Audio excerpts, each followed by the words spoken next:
Ikaw ba ay nalulumpay? Kailangan mo ba ng kaibigan? Halina at sumama sa Barkadahan kay Kristo. At ngayon, narito ang mga kabarkada ni Kristo. Okay na. Magandang gabi po sa inyong lahat. Ito po Sister Zon Kayanan, co-anchor po ni Father Pep sa programang Barkadahan kay Kristo. Isang radio program ng Archdiocese of San Fernando, Pampanga at ng Commission on Catechesis. Yan. And today is August 12, no po, Wednesday na. Yan, Mother of Perpetual Help. And it is the 19th week in Ordinary Time. Tsaka po meron tayong isang santa na kapiestahan ngayon, although hindi natin madalas marinig, pero isa siyang religious. Saint Jane Frances de Chantal.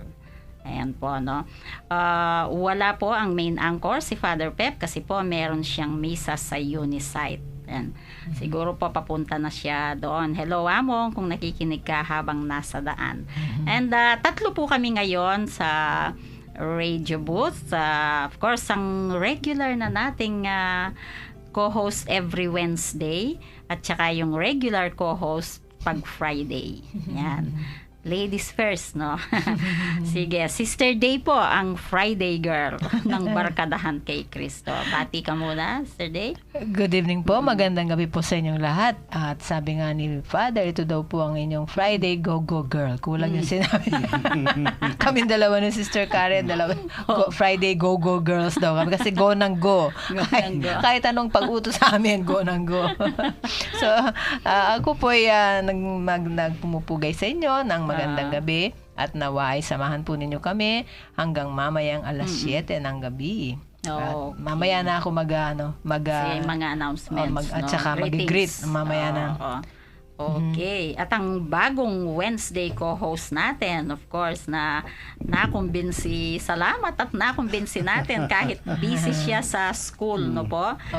Director ng Outreach Ministry ng University of the Assumption, Brother Charles Henry Espiritu. So, good evening po mga kaibigan at mga kabarkada kay Kristo.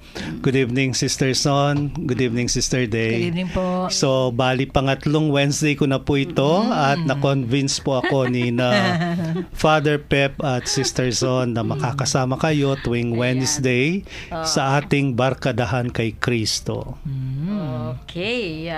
Ayan po. Masaya ang may greetings Barkadahan. Of course, may special greeting tayo ngayon, Sister Day and Brother Charles. Opo, Yes. opo. Kanina nakikain ako ng konti. Ganun ba? Sa Chancery. Binabati po natin ang mahal nating Archbishop of San Fernando, Most Reverend Florentino Dong Lavarias. Yan. Kasi po, Episcopal Ordination anniversary niya. Yes. So, it was in 2004 Yun, noong ma-ordain obispo siya as bishop, no? And pinagdiriwang po niya ngayon ang kanyang 11th 11th anniversary as bishop. At kanina pong umaga, napakaaga niya. Dumating po ako sa cathedral for the mass, to attend the mass. Nadatnan na po namin siya sa sacristy, no? At he was with us. And of course, with Apong Seto. Sila po ang nag-officiate ng mass. At nakisama po din sila sa community sa morning praise in honor of the Blessed Virgin. So, and then kasama po ang rector si Monsignor Jean at ang vice rector na si Father Joel. Ayan. So, happy anniversary po, Apong Dong. Okay. Kanina din sa Chancery, nung nagpunta naman ako doon, may mga bisita pa rin siya sa Chancery. Yan. Nakahabol ako ng pagkain. Thank you po, Apong Dong. Yan. Okay. So, sige, umpisahan na natin yung text line numbers.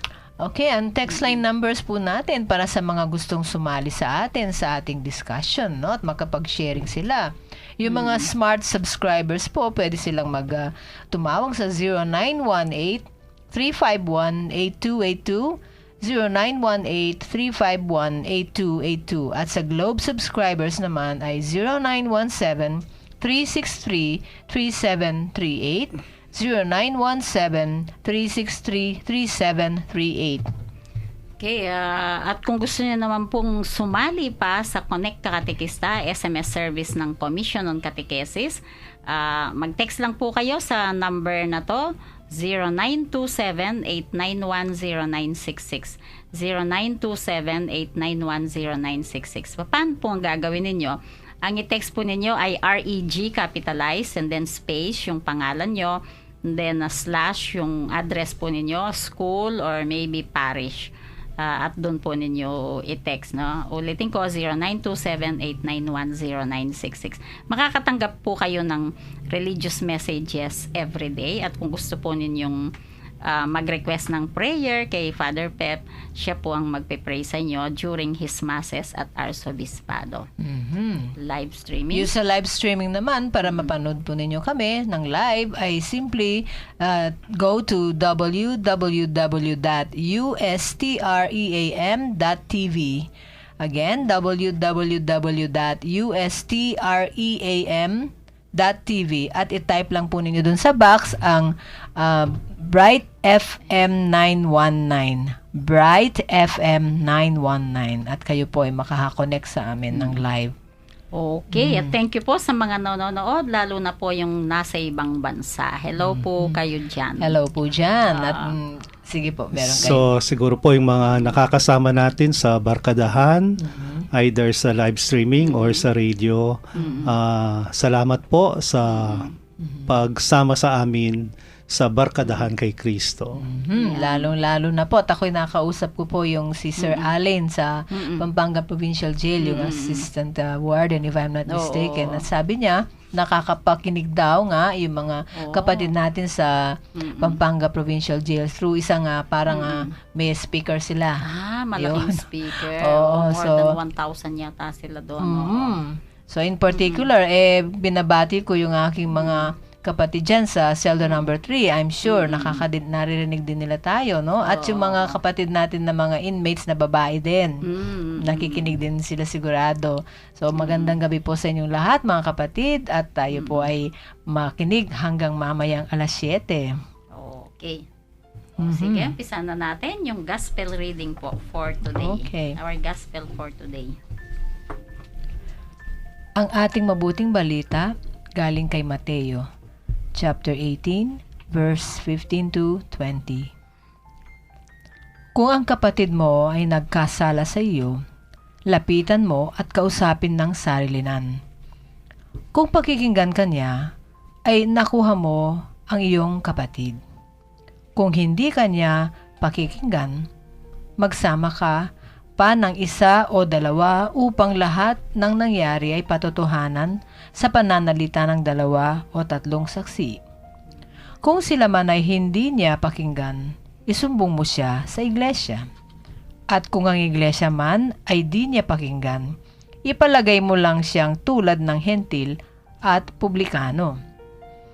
Tunay na sinasabi ko sa inyo na ang lahat ng inyong talian sa lupa ay tatalian din sa langit. At ang lahat ng inyong kalagan sa lupa ay kakalagin din sa langit. Sinasabi ko rin sa inyo na kung ang 2 sa inyo ay magkaisa dito sa lupa sa paghingi ng anumang bagay, ito ay pagkakaloob sa kanila ng aking amang nasa langit. Sapagkat saan man magkatipon ang 2 o 3 sa pangalan ko, ako'y nasa piling nila. Ang mabuting balita ng Panginoon. Pinupuri ka namin, Panginoong Jesucristo. Maganda at mahirap ang gospel ngayon. Sino gusto mauna? Brother Charles? Brother Charles, sige. So, medyo mahirap nga po yung gospel, no? At parang nakikita ko ito ay isang batas na binibigay ng ating Panginoon or tuntunin na pwede nating gawin or gagabayan tayo ng tuntunin na ito kung paano natin may babalik ang isang kapatid na nagkukulang or nagkakasala. So para po bang sa narinig nating ebanghelyo, ang aking personal reflection dito ay sa apat na mungkahi na binigay ng ating Panginoon. Unang-una ay kakausapin mo siya privately. Sa atin pong mga Pilipino yata ay napakahirap nito. Para po bang hindi tayo sanay na makiusap privately to confront or kausapin ang isang tao sa pagkukulang niya. Pero kung titignan po natin, kung minsan mas hindi maganda yung nagagawa natin kapag hindi natin kinonfront or kinausap, kasi either ipagchichismis natin siya. Yun bang sasabihin mo sa iba kung ano yung nagawa niya, or yung pinagsasabi mo yung ano man yung kakulangan niya na nakatalikod siya. So I think that would be unfair. Kahit na nagkasala yung tao, dapat kausapin ninyo privately. At sabi nga ng Panginoon, kung may nangyaring mabuti sa pag-uusap ninyo, then you win your brother or your sister back. And then yun pong pangalawa, sabi niya ay kung hindi kayo nagkaintindihan, walang solusyon sa pinag-usapan ninyo, maghanap ka ng ibang tao na to witness. I think yun pong personal reflection ko, if we will be inviting other people to be with the discussion as a witness, hindi yung kinakalat mo yung anuman yung pagkakamali ng taong yon sa iba pang tao. Kung minsan siguro po kaya hindi kayo nagkasundo sa unang pag-uusap, baka kulang pa ako sa wisdom to convince the person, no? So para bang siguro ako, if that is the case, maghahanap ako ng isa pang tao, maybe na spiritually mature kaysa sa akin, na mas may experience siya para i-win back kasama ko, i-win back namin yung kapatid na nagkasala. And then yung pangatlo, parang sabi niya ay isumbong mo na sa iglesia. So para sa simbahan, no? Kung hindi pa rin makikinig. Nung binasa ko itong gospel na ito po ba yung pag-broadcast sa buong simbahan? Siguro po hindi, no? Siguro po hindi. Posibleng with the other members of the church, no? And then guided by the words of the Lord, we can win our erring brother o kaya sister, no? And then kung hindi pa rin daw po pwede, parang sinasabi ay ituring mo siyang parang hentil. No? Ituring mo siyang parang hentil. So siguro po hindi naman yung pagtitiwalag sa taong yun, no? Kung hindi para bang pinaparealize lang sa taong yun na mali yung nagawa niya, and then something will happen kapag na-realize niya. Magbabalik loob siya, makakasama natin ulit siya sa ating simbahan. So para po bang ang nakita ko, ang personal reflection ko sa gospel na ito, the church is a place for healing. The church is a place for compassion, to win back our brothers and sisters. It's the place where you belong. So yan, napakaganda. And of course, may dumating po tayong, sabi nga niya, hindi na siya bisita dahil halos regular na siya dito. Pero malaking matutuwa tulong. sigurado ang mga nakikinig. Of course, our beloved Aposeto. Ayan, babati po Good muna evening kayo po. bago po. Itong barkadang huling-huli. Lahat ng mga barkada, wala sa oras. Ano po, magandang gabi po sa inyong lahat. congratulations po sa ating Arsobispo sa kanyang 11th Episcopal Ordination Anniversary. Opo. Kanina, nagmisa kami 6:30 ba? 6:15. 6:15 po yung Yan last sa cathedral. with Monsignor Eugene and Father Joel. Opo. Happy anniversary po. Ayan. O nga po, Oo. naikwento nga po ni Brother Charles yung misa nyo kanina. Okay, yung short reflection ko.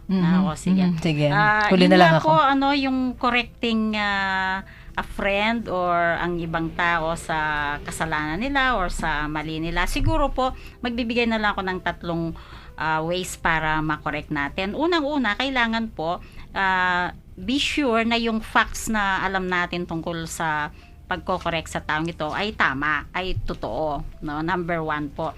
And then of course, ang pangalawa po ay yung kailangan alam natin na after na kinorek natin yung isang tao, meron magandang mangyayari. Ano po. And then of course yung pangatlo po siguro yung tinatawag nating right time, right place, yan.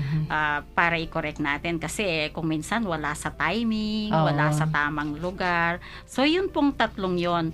Kasi correcting po a person is an art, sabi nga nila, ano po.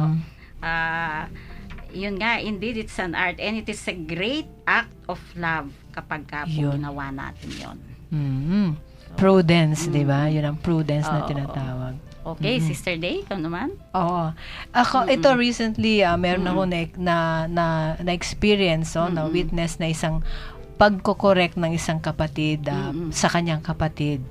At nag-confide sa akin, nagtanong sa akin kung tama yung ginawa niya. Talagang dahil hindi naging maganda ang reaction ng kanyang kinorek. Oo.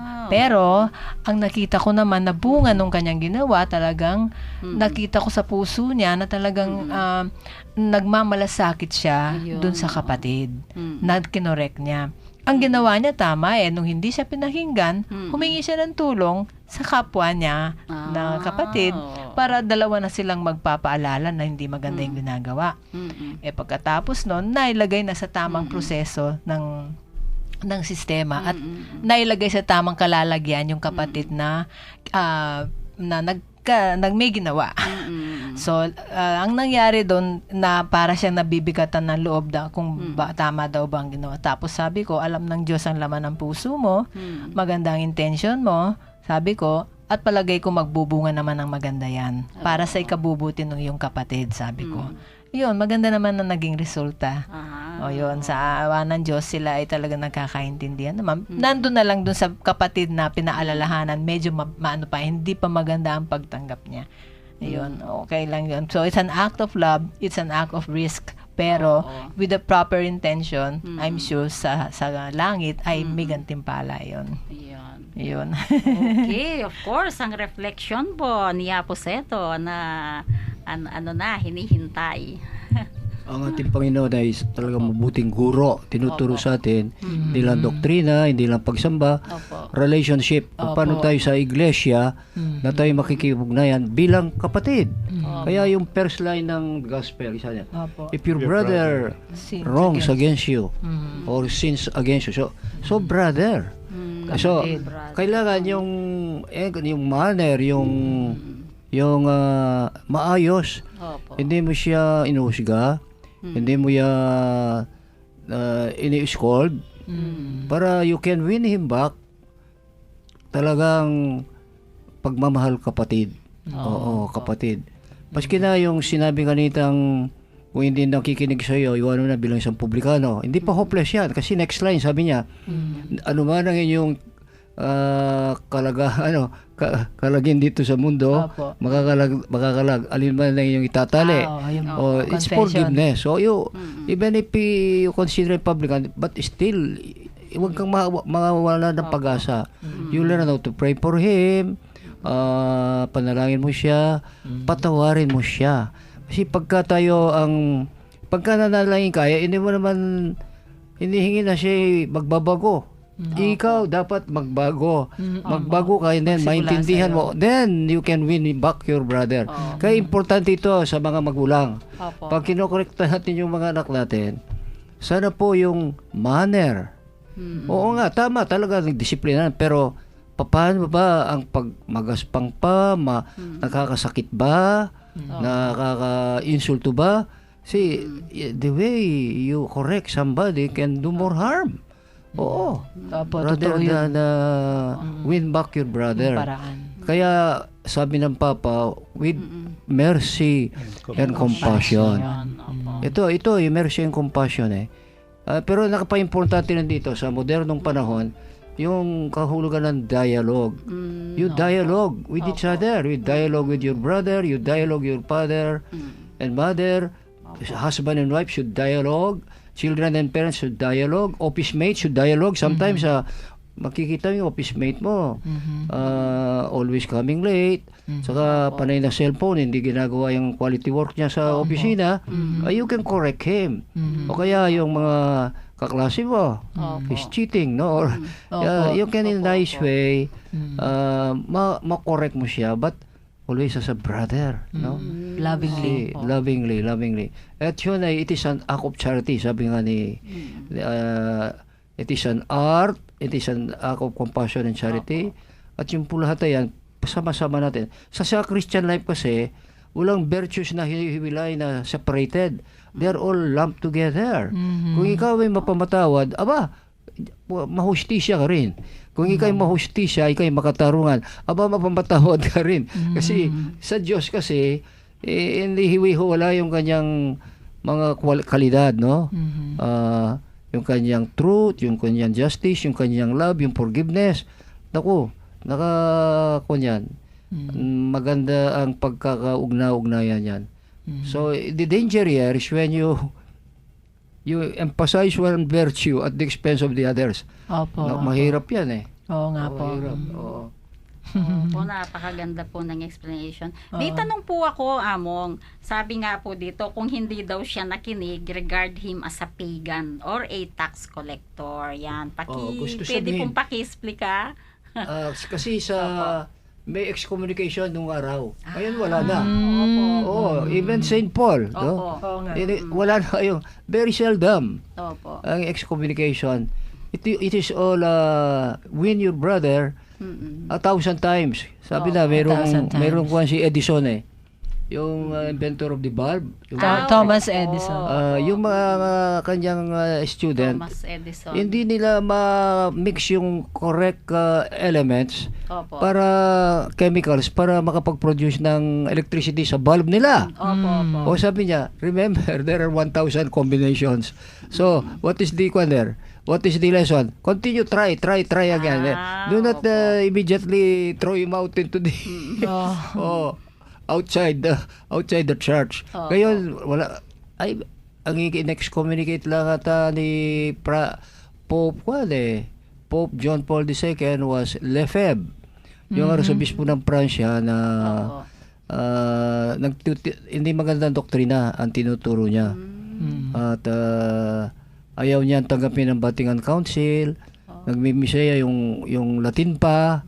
No, basta he disobeyed. But si Benedict XVI lifted it up. Pero hindi pala incorporated yung mga Lefebvre. Pero wala nang excommunication. Kasi pag sinidoktrina ng Panginoon, ina-apply sa panahon na kasalukuyan. Pero nandiyan pa. Last resort yan last resort. Kasi siguro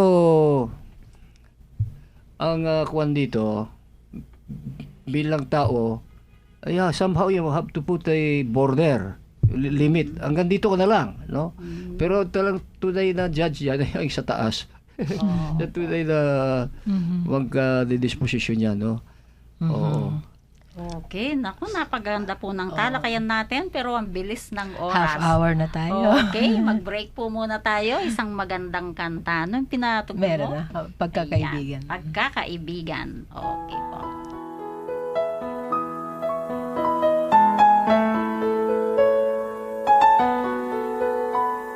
Ang sinumang sa akin mananahan din ako sa Kanya. At siya'y mamunga ng masagana. Siya sa ama'y nagbigay ng karangalan. Ngayon kayo'y aking kaibigan, hinango sa dilim at kababaan. Ang kaibiga'y mag-aalay ng sarili niyang buhay, walang hihigit sa yaring pag-aalay.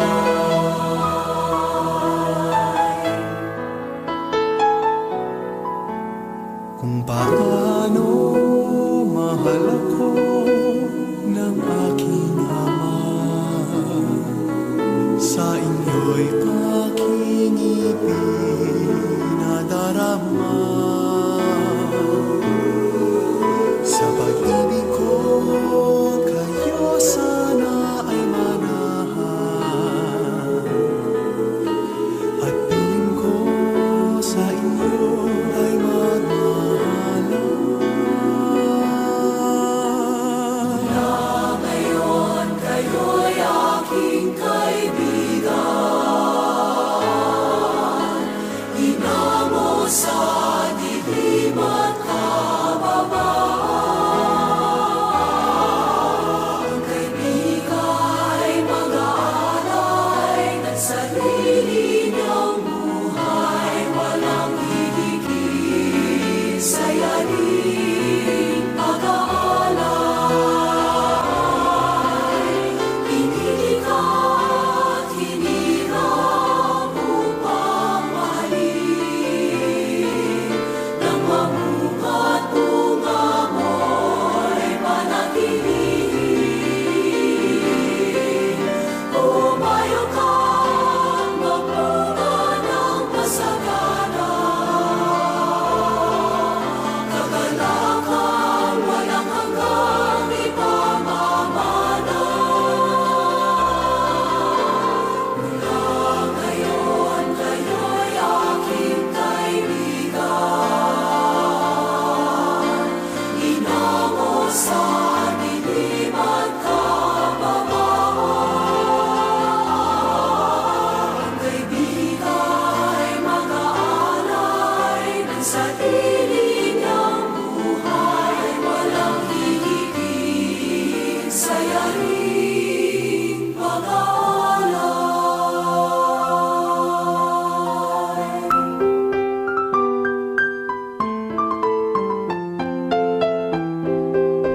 Okay, nagbabalik po ang programang Barkadahan kay Kristo. Of course, kasama po natin sa booth si Apong Seto, si Brother Charles at saka Sister Lay. Wala po si Father Pep. Yan. Napakaganda po ng tinatalakay namin kanina, ang pag-correct sa pagkakasala or pagkakamali ng isang kapatid. Yan, kung paano po ang pag-correct, no po. So ituloy po natin yung talakayan natin at mamaya po si Aposeto, tamang-tama po, madami siyang alam tungkol sa santa natin ngayon. Nakapiestahan si Saint ano ba yun? Jane Saint Frances de Frances. Chantal. Okay. So may additional ka pang Brother Charles ng reflection sa So, in addition Ano to? po sa sharing namin, so para bang nire-remind po tayo yung responsibility, yung obligation natin sa tinatawag nating fraternal correction. Yun po bang kapag may kapatid na nagkakamali, we have to correct the person pero with mercy and compassion. Yun. Kasi po kapag wala po tayong ginawa, parang meron din tayong malaking pagkakamali. Kinonsinti natin. Kinonsinti natin or yun ang tinatawag nating sin of omission. Meron kang dapat gawin pero wala kang ginawa para makorek kung ano man yung maling ginagawa ng isang kapatid.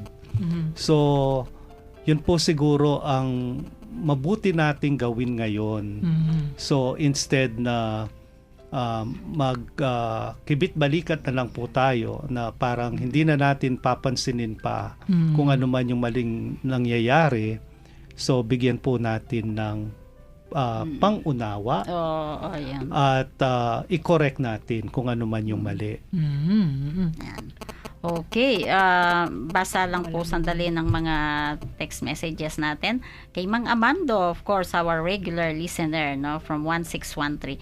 Good evening po, sabi niya, when a brother is weak and self-deluded, extend a gentle hand by your gentle advice. Remember too, the worst regret we can have in life is not for the wrong things we did, but the right things we could have done and never did. God is good all the time. Salamat po. Nga, ang ganda. Thank you po, Brother no? Amado. Thank you po. Thank you. Maraming salamat. Okay, may isa na lang pong sabi niya from 9876, please pray for my sister na sana po magbago na siya. Makinig na po sana siya sa parents namin. Opo, Yan. pagdasal natin Pagdasal siya. natin. Sama po So, namin. kanina po sabi ni Bishop Dong, kapag nagpapamisa, ang dami nating intensyon, pasasalamat, pero sana sabi ni Archbishop, isama din natin sa ating mga intensyon yung pagbabago ng mga taong nagkakamali na magbalik loob sa Panginoon at sa kanilang kapwa. Oo. Mhm. Yan. Okay, meron kang Wala dito. sige, meron pa pong isa dito. Good PM po sa inyo sa booth, especially po to Aposeto. Janine Nugid po from Apalit. Please pray for my healing po. Yan, Opo, Janine po, kailangan din, amo ang kailangan pangalan. Janine. natin lahat yan. Kay Janine. Opo, nagpapadasal kay Sabi nga Aposeto. ng Word of God, whenever 2 or 3, no? Opo. 2, 3 ay are together. Sama natin ang Panginoon sa panalangin. Yung huling portion ng gospel ngayon yun. Opo. Mm-mm. Kaya Okay, isa pa? community rin, Ay, no? Building opo. community. Kaya may Opo. fraternal correction para lalakas yung ang komunidad Christian. Opo. Oo. May isa pa po dito. Galing kay 3174. Sana po ay matanggap kami ng lipunan, sabi niya. Alam namin kaya kami nandito sa PP Jail para pagbayarin ang aming pagkakasala. Di ba tayong lahat nagkakamali? Sana po dalangin namin na matuto din silang magpatawad. Sigurado Yun. naman kapatid na talagang may Eh, mga Opo, yan ay kondisyon yan para ikaw rin ay mapatawaran. Kailangan marunong tayo magpatawad. oo. Kung hindi tayo nagpapatawad ay hindi mo madalangin ang Ama namin. Okay. Kaya ng Oo. pagpapatawad namin sa nagkakasala sa amin. Mhm. Oo, kung po yan bilateral. Dalawa yan, hindi lang isa, no? Oo. Kaya yun ang pinaka mahirap na gawin ng tao talaga magpatawad. Mhm. Oo. Mhm. Kaya tamang-tama ho sa dito sa ating panghuling portion ng ating gospel ay tungkol dun sa pagdadasal o pananalangin ng magkakasabay, no? Yung where 2 or 3 of you are gathered. Yes. Oo. So ito po, buhay na buhay po ito sa ating mga kapatid dyan nga. Total, mga nag-text sa atin yung sa Pampanga Provincial Jail. Oo. Buhay na buhay po Yes. yan. Kung sa Cebu daw po They're ay prayerful, no? Opo, kung Laging meron po nananalangin. silang dancing inmates sa Cebu Jail, dito po sa Pampanga, Pray. meron The tayong pray- prayer pray warriors. Oo, Ayan. good. Yeah, prayer brigade. Opo, prayer brigade. Tuwing alas 9 po, in particular, sinimulan po ng aking mga anak nga doon sa tuwing alas 9 ng gabi, nagdadasal sila kay Apong Mama Kalulo. Aha. At yung mga kasamang mga ibang mga selda, sana nga nakikiisa sila dahil in-announce ko sa kanila every Sunday na sumali sila tuwing alas 9 sa pagdarasal para sa kanila at sa kanilang mga mahal sa buhay.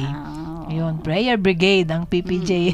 So sa mga kapatid sa PPJ, hindi po kayo nag-iisa. Kaisa Opo. nyo po kami sa inyong mga prayer intentions. Yes, tuwing alas 9 Ayan. yon ng gabi. At oo nga pala, ay, sa ating pong kapatid na yung na-release na po si si Mark Ocampo na ang kanya pong lolo sa kanyang paglabas yun sinawampalad naman po na namatay po at kami po ay nakikiramay, Jay. Nakikiramay kami sa iyo, Mac, ha? Ay, condolence. Mabait na bata po yan. Si Mac ang tawag namin sa kanya. Yun, na-release na po siya last month. No?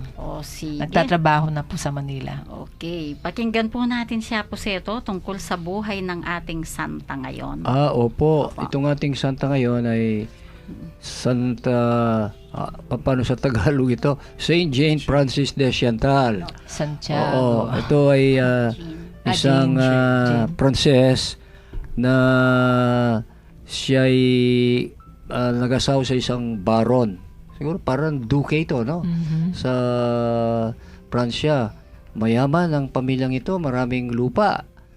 Nagkataon yung kanyang asawa ay sila ay naghahunting sa gubat. Accidentally, yung isa niyang kasama na baril yung paa ng kanyang asawa. Ay wala pang mga medisina doon, na infection, namatay. So maaga siyang namatay, nabalo. Yung kanyang anak ay lahat naiwan sa kanya yung tungkulin para alagaan ang kanyang mga anak. Kaya nahirapan siya, kasi nag-iisa. Pero nakakuha niya si Saint Francis de Sales na nagkatagpo sila.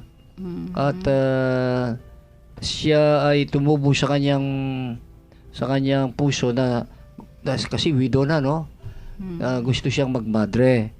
So, ang kanyang nagbibigay ng payo, ang kanyang formator ay si Saint Francis de Sales. Wow, napakaswerte niya. Pero mataas sa loob ni siyempre mayaman, no? Opo. Proud, hard-hearted, walang masyadong awa sa mga ibang tao.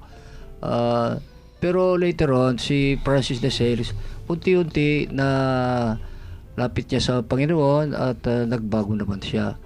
Hanggang siya ay with the advice of Saint Francis, tinatag niya yung Visitation Sisters.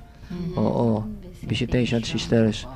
At inawanan niya yung kanyang anak dahil nag-asawa na, naiala na siyang responsibilidad sa mga anak. Dapat ganyan Kung ikaw ay nabalo, balo ka, hindi ka makapasok sa monasteryo kung hindi mo na pabayaan na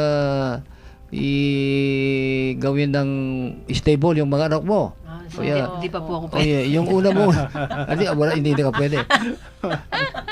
Ang unang responsibilidad, paano ka papasok sa mas mahirap na bokasyon, hindi mo man nagawa itong homework mo. Yun na nga, yung bilang homework. isang balo, Iba yung homework married person, Kaya po, si Saint Jane Francis de Chantal ay maaari nating ituring na isang patron saint ng mga balo, mga kasado, married, at saka yung madre. Siya ay nagmadre, no? Kagaya ni si Santa Rita. Ganyan din. Nabalo siya. Santa Rita de Casia. Nagmadre siya sa mga Agustinians. So ito po ang ating santo ngayon na siya nagbanal, hindi naman umalis sa mundo, no? Right there kung saan siya naninirahan sa kanyang tungkulin bilang may de pamilya, doon niya talagang ginambol ang pananampalataya at doon niya lalong inalagaan ang kanyang bokasyon hanggang siya ay naging pundadora ng isang religious congregation.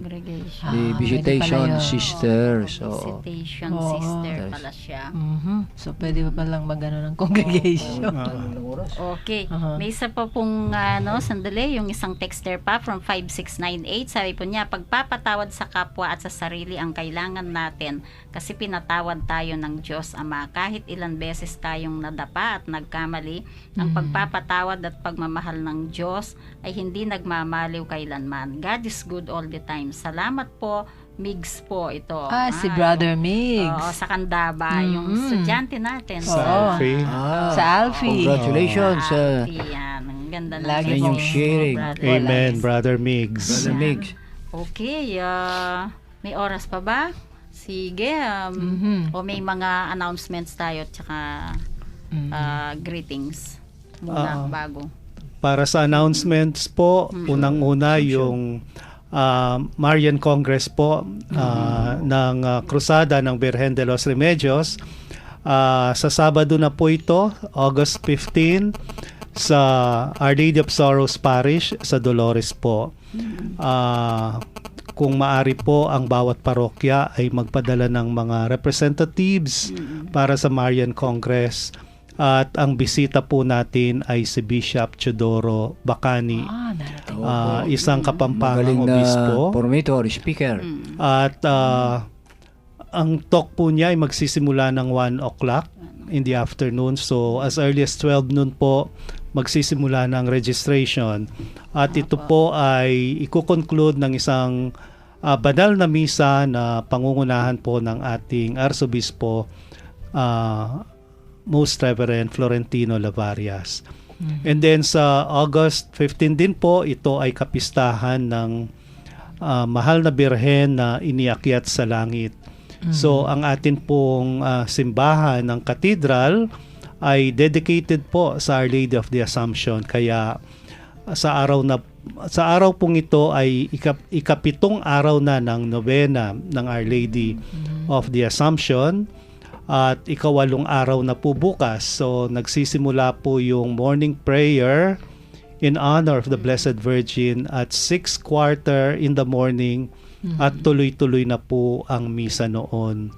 And sa August 14 po, meron pong Vigil Mass in honor of Our Lady of the Assumption at 5:30 in the afternoon. Pero meron pong Vespers or evening prayer, no, bago ang misa, at after the Mass po ay ang prosesyon. So kapistahan po ng Our Lady of the Assumption sa August 15, ang tatlong misa po ay parangal sa mahal na birhen. Alas 7 ng umaga, alas 8 ng umaga, at alas 12 po ng tanghali. At yun pong 5:30 Mass ay anticipated Mass na po yun for the 20th Sunday in Ordinary Time. Ang University of the Assumption po ay dedicated din sa Our Lady of the Assumption. Kaya may kapistahan din po kami bilang isang eskwelahan, pero gagawin po ito sa Biyernes, August 14, at ang ating kagalang-galang at mahal na si Apo Seto, siya po ang magmimisa. Sali po siya. So, mga Assumptionist, parangalan natin ang ating mahal na birhen, ang ating mahal na ina. At masayang kapistahan din po sa Unisite Subdivision. That's right. Nagsimula po ang kanilang triduo ngayong gabi with Father Pep. Opo, nandun po si Among, nandun po si Father Pep ngayon, Kaya nagmimisa. pala, Kaya po wala hinihintay siya ka namin ngayon. dito, Father Pep. We miss you. Opo. At napakaganda, kompleto ang announcement ni Brother Charles. Pero ihabol natin yung dalawang texter. Sige. Sige. Yung una muna sa akin from 5698.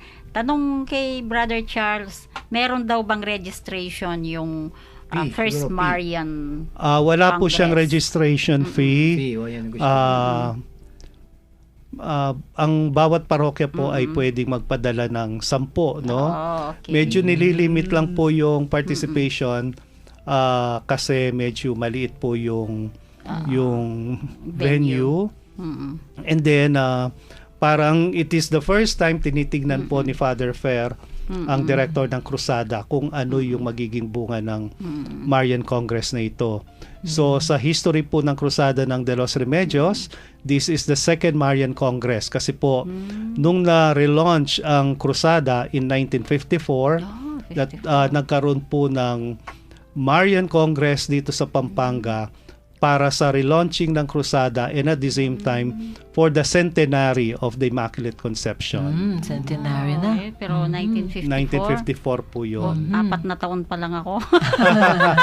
Nabuking wala pa ako. Sister Son. Binukin ko yung sarili Wala pa ko, ako nun. Okay, meron pa, Sister Day. Dito galing po kay 1613. Ang sabi po ay, correcting the iniquities of a brother is rarely done because there is another slogan that runs counter, which is, sabi niya, mind your own business. Ngunit sa isang kapatid, who cares, sabi niya, mangingibabaw pa rin ang tungkuling magbigay ng kalinga at pagmamahal. Thank you po. Wow. Salamat po. Salamat. Yes. Maganda. Totoo yan. Okay. Kung mahal mong kapatid mo ay nahulog sa bangin, Oo. mind your own business. Ayaw mong mahulog. Oo, siyempre tutulungan mo, paalalahanan mo. Okay, closing prayer na tayo bago yung blessing ni Aposeto, no? I am hemmed in on all sides, O Lord, my Savior. You said you would spread a table before me in the sight of my foes, in my time of trouble.